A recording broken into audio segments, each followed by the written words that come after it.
Your lower back aches after an hour of sitting up straight at the desk. Stiffness arrives when you stand from a chair held in the position every ergonomic assessment prescribed. You corrected the slouch, pulled your shoulders back, straightened the spine, and the pain returned within the hour despite holding the posture with discipline that should have been rewarded with relief.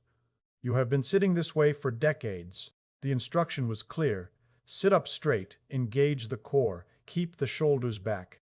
The instruction came from parents, teachers, physiotherapists, the ergonomic consultant who adjusted the chair and tilted the monitor and sent you back to the desk in a position that felt virtuous and produced pain within the hour. Your colleague who slouches, who leans back, who has never once been praised for posture, reports less back pain. You attributed the difference to genetics, to core strength, to some advantage the sloucher was born with. The difference may be simpler than genetics. The difference may be that the sloucher's spine receives something yours does not. Variation. The sloucher shifts, leans, reclines, adjusts.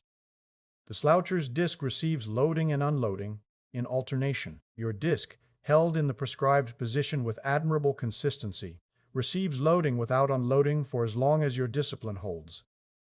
A pressure transducer implanted inside a human lumbar disc, measuring compressive force in real time across dozens of positions, produced a number that contradicts every posture instruction you have received. Upright sitting, shoulders back, spine straight, produces 140% of the compressive load the disc experiences during standing. Relaxed reclining produces 75%. The posture you were told to correct nearly doubles the disc compression of the posture you were told to avoid. The instruction was always incomplete, because the measurement that matters is how long you hold any position, not which position you hold.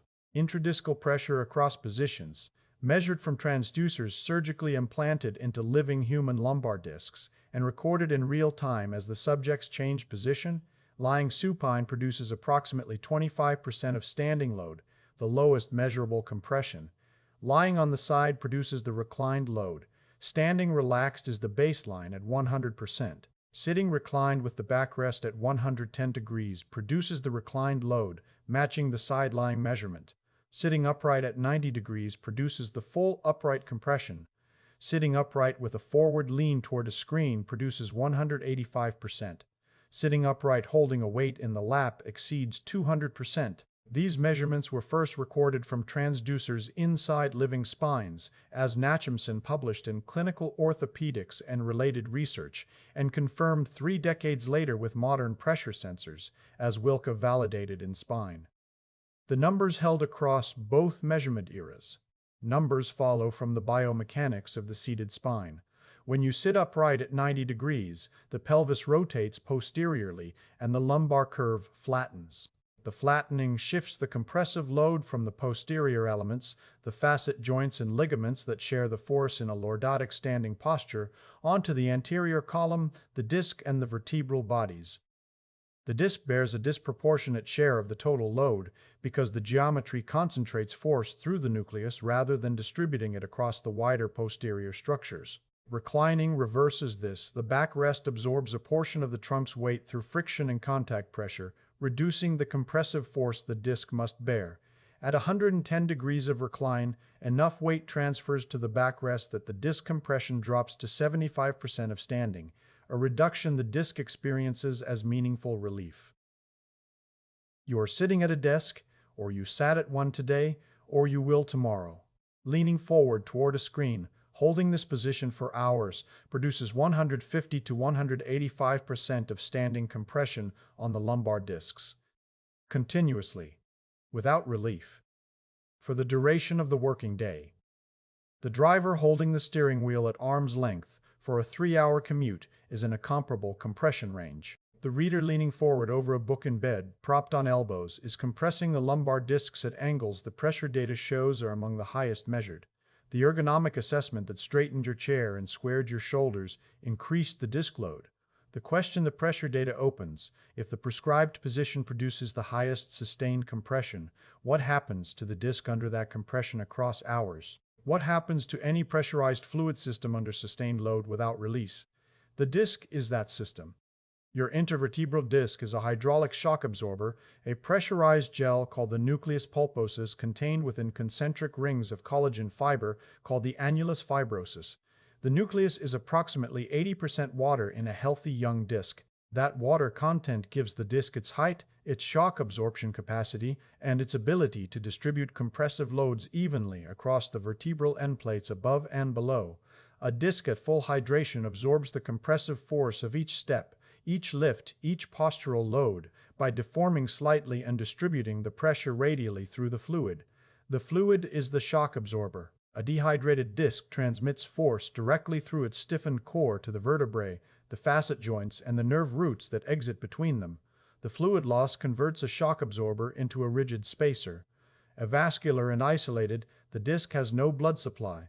Like the cartilage the seven signals discussion described, it feeds through imbibition, the compression-release pump that cartilage uses. When the disc is compressed during sitting, standing, or loading, fluid is squeezed out of the nucleus through the vertebral end plates into the vertebral body. When compression is released during lying down, position changes, or unloading, fluid is drawn back in, carrying oxygen, glucose, and waste-clearing molecules with it. The feeding mechanism is identical to the cartilage pump. The tissue is different, the physics is the same. Between disc and vertebral body sits the end plate, a thin layer of hyaline cartilage and bone sitting between the disc and the vertebral body, perforated with microscopic channels through which the fluid exchange occurs. The channels are narrow enough that the exchange depends on pressure gradients. Compression squeezes fluid out through the channels. Release creates a negative pressure gradient that draws fluid back in. The narrower the channels, the slower the exchange. The channels narrow with age, with sustained compression, with micro-damage from decades of creep loading. A 60-year-old disc feeds through channels that are measurably narrower than they were at 30, the end plate infrastructure degrading in proportion to the decades of sustained static loading it absorbed. Nutrients the disc receives through these channels are the only nutrients it receives. Glucose to fuel the cells in the nucleus that maintain the gel matrix, oxygen for the aerobic metabolism that keeps those cells alive. Waste products, the metabolic byproducts of cellular activity, must exit through the same channels during the compression phase. A disc under sustained load for 8 hours without a release phase receives no glucose delivery and performs no waste clearance for the duration of the loading. The cells in the nucleus, deprived of substrate and accumulating waste, reduce their metabolic activity. Over years of daily 8-hour loading without cycling, the cellular population in the nucleus declines. Fewer cells maintaining the matrix means less proteoglycan production, less water attracting capacity, less disc height, less shock absorption. The decline feeds forward. Less cycling produces less nutrition produces fewer cells produce less matrix produces less height produces altered mechanics produces pain. The sequence runs from the chair to the clinic across decades. Think of a kitchen sponge under a heavy pot. Leave the pot on the sponge for the full workday and it compresses flat, water squeezed out, the sponge dry and rigid beneath the weight. Remove the pot and the sponge slowly re-expands, absorbing water back from the surface beneath it. The sponge feeds itself through the cycle of loading and unloading, through compression and release, through the alternation of weight and relief. Your disc feeds itself identically. Sitting still, leave the pot on the sponge for the entire workday. The sponge that never gets the pot removed never rehydrates. The disc that never gets a position change never feeds. Cycling is what the pump requires. Compression followed by release, followed by compression. Loading, the disc drinks when it is released. It expels waste when it is compressed. The cycle is the nutrition pathway. Without cycling, the disc receives no nutrients and expels no waste. It dehydrates under sustained compression and cannot rehydrate without a release phase. The absence of the next position is what dehydrates the disc. Starvation begins when the pump stops. Creep is the physics of that starvation. Materials engineering explains what happens inside every disc during every sustained sitting session. Creep is a materials engineering concept applied to every viscoelastic material under sustained load. When a material that behaves as part solid and part fluid is placed under sustained constant load, it deforms progressively over time. The deformation follows a predictable curve, rapid initial deformation in the first 30 minutes. As the fluid component redistributes under pressure, slower continued deformation over hours as the remaining fluid is gradually expelled, and a long tail of continuing deformation that never fully reaches equilibrium because the solid matrix continues to compress under the sustained force. In the disc, creep loading produces three measurable consequences. Progressive height loss. The disc slowly compresses as fluid is squeezed out through the end plates, measurable in millimeters per hour of sustained sitting. The deformation is fastest in the first hour and continues at a decreasing rate for as long as the load is maintained. Progressive dehydration. The expelled fluid cannot return because the load never releases the osmotic gradient that would draw fluid back in, requiring an unloading phase to activate. The proteoglycans in the nucleus are hydrophilic, constantly attempting to attract water back into the matrix, but the sustained compressive force exceeds the osmotic pulling force and the fluid stays out. Progressive reduction in shock absorption. A dehydrated disc is stiffer, transmitting more impact force to the vertebrae above and below rather than absorbing it through fluid deformation, converting the hydraulic shock absorber into a rigid column that transfers every impact directly to the bone. The facet joints, designed to carry approximately 15% of the compressive load, begin carrying 30 or more as the dehydrated disc transfers load it can no longer absorb. The facet joints that ache after a long day of sitting are reporting the load transfer from a dehydrated disc. Creep loading under sustained compression produced measurable disc height loss and altered mechanical properties within 2 hours, as Adams and Hutton demonstrated in spine. A disc measuring 11 millimeters at the start of the loading period measured less than 10 after 2 hours of static compression, more than a millimeter of height lost from a single disc through fluid displacement alone. Across 5 lumbar discs, the total height loss from 2 hours of sustained sitting is measurable with a tape measure. Your spine is shorter at the end of a workday than at the start, 1 to 2 centimeters across the full spinal column, and the difference is the fluid your discs lost to creep loading during the hours you sat without changing position. Well, the physics that makes creep dangerous is that it occurs regardless of which position produces the load. Upright sitting at the full compression load produces creep. Recline sitting at the lower load produces creep, more slowly, but it produces it. Standing at baseline produces creep. Any sustained static position produces progressive disc dehydration through creep because the loading never cycles. The position label is irrelevant to the creep equation. The equation reads sustained load multiplied by time equals deformation. Time is the variable you control. Sustained load is the constant you cannot change. A full workday of prescribed upright posture produces the full workday of interrupted creep at the highest seated compression measured. The disc is squeezed continuously without a single release phase. The instruction, followed perfectly, produces the longest continuous disc starvation the seated body can generate. How long can the pump stay stopped before the disc sustains damage it cannot fully repair? Movement variability is the answer. Disc operation is optimal when compression and release alternate at intervals of approximately 15 to 20 minutes. Each position change redistributes the load across a different zone of the annulus, releases the sustained compression on the nucleus, and allows a brief imbibition phase where fluid returns. The disc cares only that the position changed, cross-legged to kneeling, standing to sitting, leaning left to leaning right. Each shift is a pump cycle, a compression-release event that feeds the tissue a chair, taught the body to starve. Standing from a seated position unloads the lumbar discs from the full upright compression to standing baseline, a 40% reduction that allows the osmotic gradient to begin pulling fluid back into the nucleus. Sitting back down reloads the disc, squeezing waste products out through the end plate channels. The cycle of standing and sitting that office workers perform unconsciously throughout the day is the disc pump operating at its most basic level. Each stand-sit transition delivering one nutrition cycle to the 5 lumbar discs simultaneously. The worker who stands once per hour delivers 8 pump cycles daily. The worker who sits without standing delivers 0.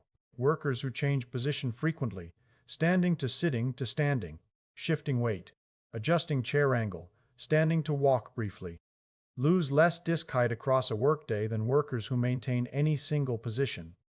The position changer's discs rehydrate during each transition. The static sitter's discs dehydrate continuously. The research measures disc height with MRI across the workday. The difference between changers and holders is visible in the imaging by hour 4, the changing workers retaining disc height that the static workers have already lost through creep. Morning MRI shows a disc at full hydration, swollen overnight, tall and well pressurized. The noon MRI shows the same disc measurably compressed in the static sitter, the nucleus narrower, the hydration reduced, the annular fibers bulging slightly under the redistributed load. The noon MRI of the position changer shows less height loss, the disc retaining hydration through the pump cycles that each position change provided. By 5 p.m., the static sitter has lost total disc height that the position changer has not, the difference accumulating through the full sitting session of continuous compression versus the sustained loading period of interrupted compression. The discs are in one spine under comparable loads, and the variable is cycling. The disc that received pump cycles maintained itself. The disc that received none dehydrated along the creep curve without interruption. What makes the fidgeting data even more surprising is where the signal originates. Now the fidgeting data adds the dimension that reframes the entire posture conversation. People who fidget during sustained sitting, shifting weight, crossing and uncrossing legs, leaning side to side, adjusting position unconsciously, show less disc dehydration and less lower back pain than people who hold good posture motionlessly. As Beach and colleagues documented in Applied Ergonomics, fidgeting is the body's attempt to cycle the hydraulic pump. The nervous system, sensing the progressive creep loading through mechanoreceptors in the annulus and the vertebral ligaments, generates the urge to shift position. The mechanoreceptors detect the sustained deformation of the annular fibers and send ascending signals to the spinal cord and brainstem that produce the restless feeling you recognize as the need to shift in the chair. The signal is specific. The tissue is reporting sustained compression without release. The response the nervous system produces, the fidget, is precisely calibrated to what the disc needs. A brief positional shift that unloads the compressed zone and loads a different one. Sitting up straight and staying still overrides that urge. The instruction to stop fidgeting was an instruction to stop the one behavior protecting the disc from starvation. The signal was accurate. The instruction told you to ignore accurate information from your own spine. Consider the child who cannot sit still in class. The child's nervous system is responding to creep loading by generating exactly the positional variation the disc requires. The teacher who says sit still is asking the child to override a protective reflex. The adult who has learned to override the signal sit still for decades, follows the instruction, holds the position with discipline, and arrives at 55 wondering why the back hurts despite a lifetime of prescribed posture. The signal was always there. The override was learned. The pain was the consequence of the learning. That data, the convergence of creep-loading physics and fidgeting outcomes, is why I set a 15-minute position timer on the desk. The timer is a pump cycle. You have felt creep-loading complete. The stiffness when you stand after a 2-hour flight, the effort it takes to straighten up, the sense that your spine has compressed and locked, that sensation is the creep-loading announcing its result. Think of a bicycle tire with the valve held open. Air escapes continuously while the valve stays open, and the tire flattens progressively under the rider's weight. Closing the valve briefly lets the tire hold its remaining pressure. Opening it again lets more escape. The disc under sustained compression is the tire with the valve held open. Fluid escapes continuously through the end plate channels while the load stays on, and the disc flattens progressively. Each position change briefly closes the valve, lets the disc hold its remaining hydration, and allows the osmotic gradient to pull a small amount of fluid back in. The disc is shorter, drier, and stiffer than when you sat down. The height loss is measurable. The dehydration is real. What you attributed to tiredness or age was hydraulic depletion in a pump that received no cycles for 2 hours. The passengers who stood in the aisle, who walked to the lavatory, who shifted and fidgeted through the flight, felt less of that stiffness because their discs received occasional pump cycles. The motionless sitter's discs were denied. The frequent flyer who books the aisle seat and walks every 30 minutes is cycling the disc pump through behavior learned from experience, whether or not the flyer knows the physics behind the habit. Comfort is why the chair harms. A well-designed ergonomic chair is comfortable enough to sit in for hours without moving. The body settles into the padded backrest, the lumbar support, the adjustable armrests, and the creep loading begins without discomfort to interrupt it. The disc dehydrates inside a chair designed to prevent you from noticing. The chair solved the wrong problem. It made the position comfortable when the disc needed the position to change. What would happen if the comfort were removed? And then the floor. The floor sitting discussion described 30 positional configurations the body cycles through during floor sitting: cross-legged, side sitting, kneeling, long sitting, squatting, transitioning between them. Variation is what the floor forces because no floor position is comfortable enough to sustain for more than 10 to 15 minutes. The discomfort is the mechanism. It forces the position change that cycles the disc's hydraulic pump. The chair eliminated the discomfort signal. Without the signal, the body stays still. Without movement, the disc starves. Floor accomplishes through discomfort what the timer accomplishes through technology, and what the fidget accomplishes through reflex. All three deliver an identical input to the disc, a position change that unloads the compressed zone and loads a different one. The floor is the most reliable of the three because it works without discipline, a timer, or a conscious decision. The discomfort arrives automatically, approximately every 10 to 15 minutes, and the body responds by shifting without deciding to shift. The pump cycles because the body cannot help cycling it. The disc dehydrates inside the most comfortable chair you can afford, precisely because you can afford to sit in it for hours. Okinawan families eating on the floor transition between positions 6 to 12 times per meal. Each transition unloads the disc briefly, allows a rehydration phase, redistributes the compression to a different annular zone, and resets the creep timer. 3 meals a day, 6 transitions per meal, 18 disc rehydration cycles daily. The chair sitting provides 0 of. Across a year, approximately 6,500 pump cycles versus 0. Across 50 years, the accumulated difference is 325,000 rehydration cycles that the floor provided and the chair withheld.